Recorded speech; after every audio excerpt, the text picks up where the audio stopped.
Gusto mo din bang mabebe lagi? Gusto mo din bang mag-amoy baby at malambing ka ng iyong baby? Well, eto, itry mo to. Powder perfume ng Dreamstar. Grabe, sobrang bango talaga nito. Hindi ko ina-expect sa ganito kamura.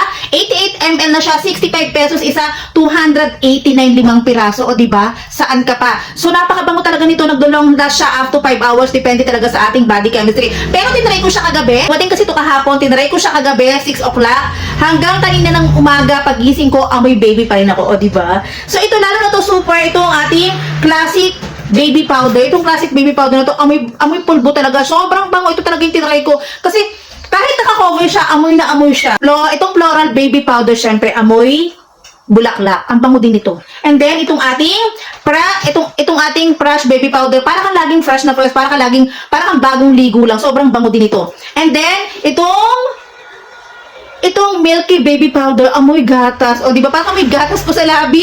Ang bango din talaga nito, sobra. And, itong isa na, itong lavender baby powder, sobrang bango din ito. Nakaka-fresh siya, nakaka-baget siya. Kasi ang dami kasi nagtatanong dito sa amin ng perfume na pang bata. And, ang binibenta ko kasi is Sweet Night, syempre pang teens, pang old. And then yung Far Away, ganun din. At yung Miss O Miss. So, naisipan ko maghanap ng perfume na pang bata. At, piling bata. And ito nakita ko, ang ganda kasi ng feedback. Ang daming sold out niya, 70,000 ang sold out niya. And then, ang ganda ng feedback, long lasting at sobrang bago. Kaya ito na-try ko. And itry nyo na rin, sobrang bango talaga siya at mag-aamoy baby ka. At I'm sure, lagi ka nang ibi-baby ng iyong baby. So, andyan lang yan sa aking Yellow Basket. Pwedeng pang benta, pang regalo, pang negosyo, at pang personal use. O, try na sa aking Yellow Basket habang may stocks pa.